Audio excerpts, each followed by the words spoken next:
Bismillahirrahmanirrahim. Assalamualaikum warahmatullahi wabarakatuh. Waalaikumsalam warahmatullahi wabarakatuh. Selamat pagi anak-anak. Pagi, Bu. Bagaimana kabar kalian pada hari ini? Alhamdulillah. Apa ada yang berhalangan hadir hari ini? Tidak, Bu. Alhamdulillah semuanya masuk ya hari ini. Ya. Sebelum memulai pelajaran, mari kita berdoa terlebih dahulu. Bismillahirrahmanirrahim. Baik, minggu lalu kita sudah belajar tentang sujud sahwi. Siapa yang masih ingat apa itu sujud sahwi dan Saya. bagaimana bunyi sujud sahwi? Silakan Mbak Mita. Sujud sahwi yaitu sujud yang dilakukan untuk menggantikan kesalahan dalam sholat dikarenakan lupa. Baca sujud sahwi yaitu subhanallah la yanam wa la yasjudu. Baik, terima kasih. Tepuk tangan untuk Mbak Mita. Oke, jadi hari ini kita akan belajar tentang zakat. Dengan berzakat jiwa dan harta kita menjadi bersih. Sebelumnya, siapa yang udah tahu apa sih itu zakat? Saya, Bu. Ya baik, Mbak Nanda. Zakat adalah rukun Islam ketiga, yaitu berupa kewajiban mengeluarkan sebagian harta untuk diberikan kepada golongan yang membutuhkan. Baik, benar sekali. Tepuk tangan untuk Mbak Nanda. Zakat itu merupakan rukun Islam yang keberapa, anak-anak? Sekarang Ibu minta sebutkan 5 rukun Islam. Yang pertama, Syahadat, yang kedua, sholat, zakat, puasa, haji. baik, tepuk tangan. Jadi zakat, pengertian zakat dibagi menjadi dua, yaitu secara bahasa dan istilah. Secara bahasa, zakat adalah tumbuh, suci, dan berkembang. Sedangkan menurut istilah, zakat adalah sejumlah harta yang dikeluarkan dari harta tertentu untuk diberikan kepada golongan tertentu. Nah, dalil dan hukum zakat. Hukum zakat itu hukumnya wajib bagi orang-orang yang telah memenuhi syarat-syarat zakat. Nah, di sini ada dalilnya yang terdapat pada surat Al-Baqarah ayat 43 yang berbunyi Bismillahirrahmanirrahim. Wa aqimus sholata wa atuz zakata warka'u ma'ar raki'in. Yang artinya dirikanlah sholat, tunaikanlah zakat, dan rukuklah bersama orang-orang yang rukuk.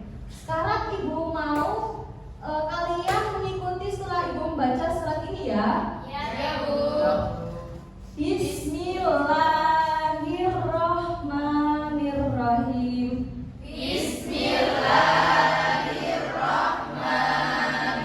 Bismillahirrahmanirrahim. Wa aqimus sholata Wa aqimus sholata wa atuz zakata wa atuz zakata warka'u ma'ar raki'in. warka'u ma'ar raki'in. Artinya dirikanlah sholat, Dirikanlah sholat, tunaikanlah zakat, tunaikanlah zakat, dan rukuklah bersama orang-orang yang rukuk. dan rukuklah bersama orang-orang yang rukuk. Terima kasih.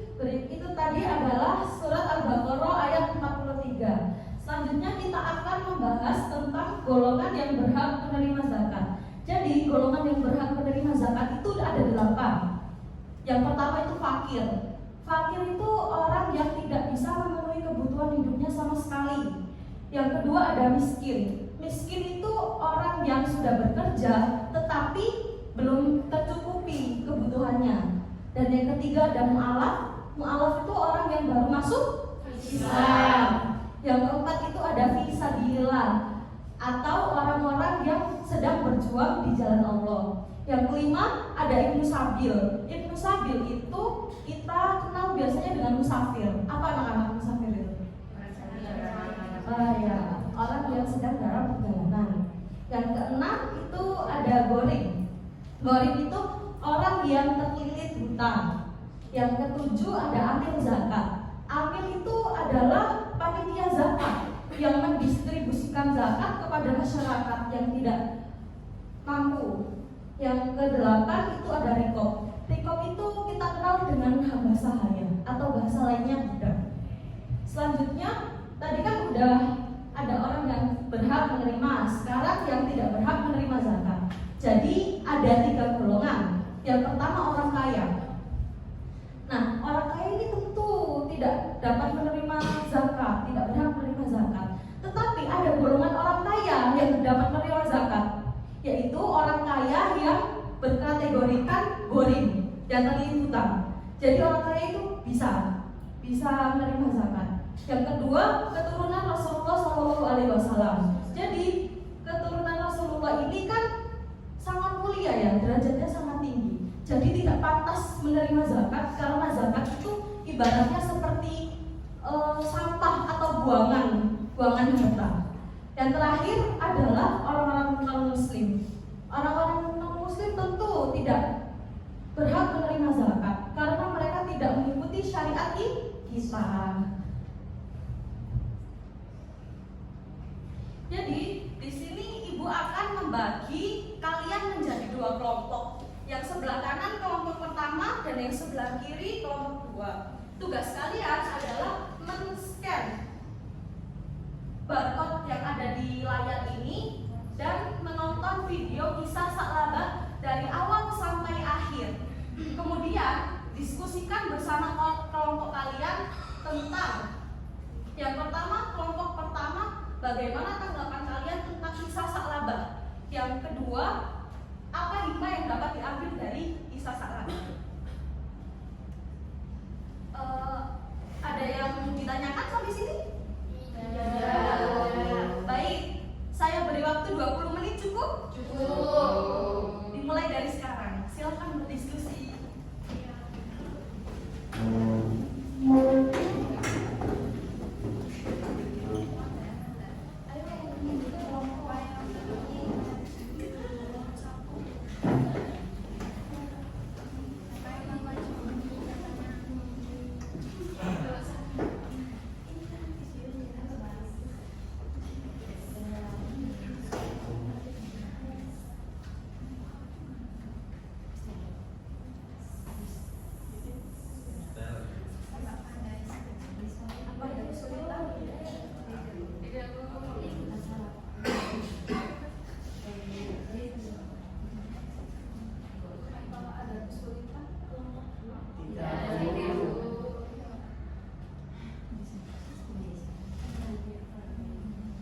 Baik, apakah sudah selesai semuanya?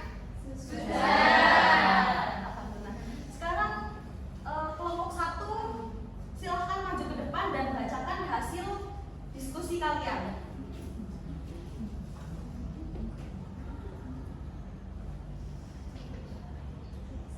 Assalamualaikum warahmatullahi wabarakatuh. Waalaikumsalam warahmatullahi wabarakatuh. Saya perwakilan dari kelompok 1 akan membacakan tanggapan tentang kisah Sa'labah. Kisah Sa'labah yang enggan membayar zakat menunjukkan bahwa kekayaan dapat menjadi ujian besar dalam kehidupan seseorang. Ketika seseorang terlalu mencintai harta dan lalai terhadap kewajiban agamanya, hal itu dapat menjauhkan dirinya dari Allah Subhanahu wa Ta'ala. Meskipun terdapat perbedaan pendapat mengenai kebenaran kisah ini, pelajaran yang dapat diambil tetap berharga. Terima kasih. Tepuk tangan untuk kelompok 1. Silakan kelompok 2 mempresentasikan hasil diskusi.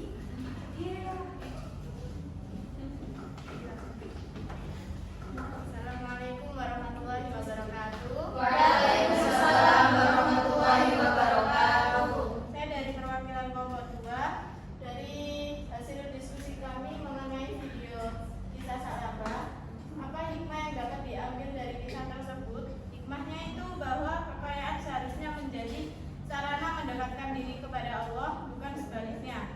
Zakat adalah bentuk pengabdian dan cara untuk membersihkan harta, sekaligus membantu sesama.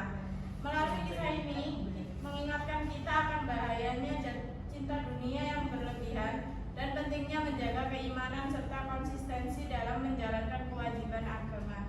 Sekian dari saya. Wassalamualaikum warahmatullahi wabarakatuh. Waalaikumsalam warahmatullahi wabarakatuh. Tepuk tangan untuk nomor 2. Baik, sekarang sebelum masuk ke materi selanjutnya, kita tepuk semangat terlebih dahulu ya anak-anak. Siap, Bu. 1, 2, 3, tepuk semangat.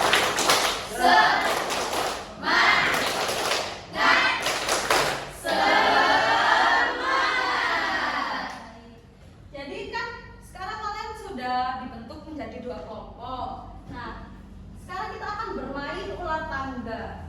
Jadi nanti setiap kelompok bergiliran ya maju.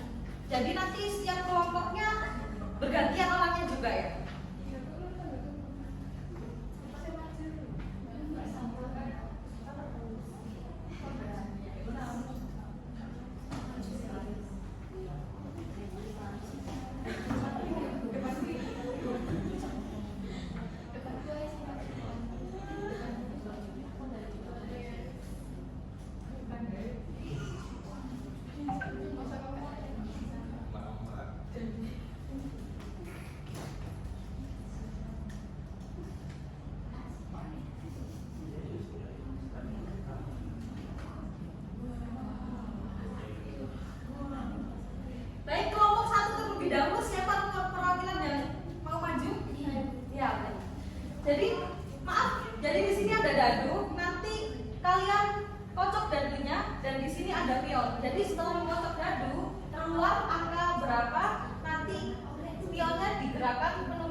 hari ini. Oke, silakan Mas Andi. Kesimpulannya yaitu zakat merupakan salah satu kewajiban utama bagi umat Islam sebagai bentuk kepatuhan kepada Allah dan kepedulian terhadap sesama. Dengan menunaikan zakat, umat Islam tidak hanya menyajikan hartanya, tetapi juga berkontribusi dalam menciptakan keadilan sosial dan membantu mengatasi kemiskinan. Zakat mengajarkan nilai-nilai keikhlasan, rasa syukur, dan tanggung jawab sosial, sehingga memperkuat solidaritas antar umat serta mendukung terciptanya masyarakat yang lebih sejahtera dan harmonis. Baik, tepuk tangan untuk Pak Sani. Mungkin sekian yang dapat Ibu sampaikan pada pertemuan kali ini. Billahi taufik wal hidayah.